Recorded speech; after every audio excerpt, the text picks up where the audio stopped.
બોલ ને ભાઈ. હમણાં મારા ભાઈના લગ્ન છે તો થોડા ઘણા મહેમાન આવશે, તમારા ઘરે હાચવી લેજો ને. મેં સાંભળ્યું પાડોશીના કામ આવે. કેટલાક મહેમાન આવશે? 10 જેવા આવશે. ખમ હમણાં આવું.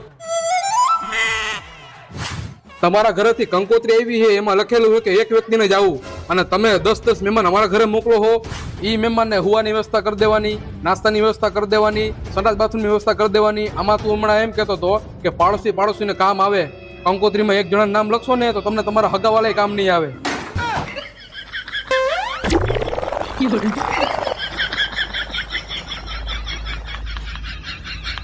હાલે ભાઈ સાગમટે તમારા ઘરમાંથી બધાય આવજો. અમે ક્યાં ખાવાના કૂતરા નથી તો તેમાં સાગમટે લખી નાખ્યું છે, પણ કાંઈ વાંધો નહીં. તારા મહેમાનના 10 ને નહીં પણ 20 ને મોકલી દેજે, બરોબર? કાંઈ સમજાણું નહીં, મને સંભળાવતો હતો કે મારી ઉપર દયા ખાધી આને. તો અહીં શું હવે એકલો જમવા ગયો તો ઘરના બધા ભૂખા મરે. ઘરનામાં તો મારે કંઈક કરવું પડે ને.